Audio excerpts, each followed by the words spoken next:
Hi అండి, అందరికీ నమస్కారం. Welcome to my mom's magic pot. ఈరోజు మనం తోటకూర ఫ్రై ఎలా చేసుకోవాలో చూద్దామండి. ఇది లంచ్ బాక్స్కి చాలా బాగుంటుంది, పిల్లలకి తొందరగా కూడా అయిపోతుంది. ముందుగా తోటకూర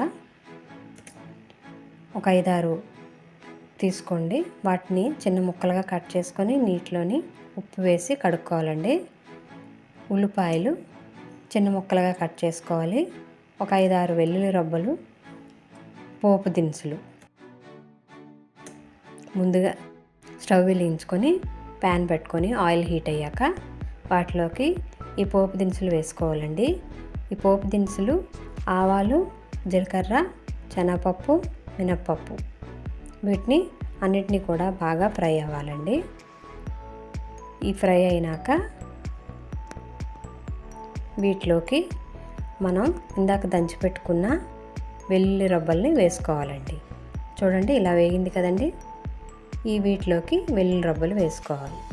ఈ వెల్లుల్లి అంతా కూడా బాగా వేగాలండి. ఇవి వేగినాక చిన్న ముక్కలుగా కట్ చేసుకున్న ఉల్లిపాయలని వేసుకోవాలండి. ఈ ఉల్లిపాయలన్నీ కూడా వేగాలండి. కొంచెం బ్రౌన్ కలర్లోకి వచ్చేంత వరకు వేయించాలి. చిన్న సాల్ట్ వేసుకుంటే వేగుతాయండి. ఇలా వేగినాక ఇలా సాల్ట్ వేసి వేయించాలండి, మూత పెట్టి. చూసారా ఎలా వేగిందో?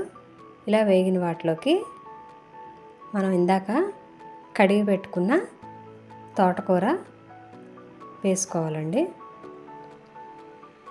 ఈ తోటకూర అంతా కూడా ఈ ఉల్లిపాయల్లోని వేగాలండి. ఈ తోటకూరకున్న నీరంతా కూడా ఇంకిపోవాలి. కొంచెంసేపు మూత పెట్టి ఇలా మగ్గనివ్వండి.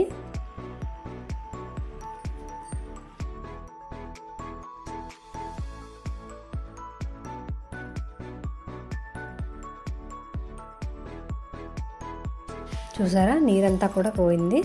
ఒక 1/2 స్పూన్ పసుపు వేసుకోవాలి. వీటిలోకి కారపొడి వేసుకోవాలండి. నేను ఎప్పుడు కూడా ఫ్రై కర్రీస్కి ఎప్పుడు కూడా నేను వెన్నిమిరపకాయలని కారపొడి చేసుకుని ఉంచుకుంటానండి. ఇవి ఫ్రై కూరలు చాలా బాగుంటుందండి.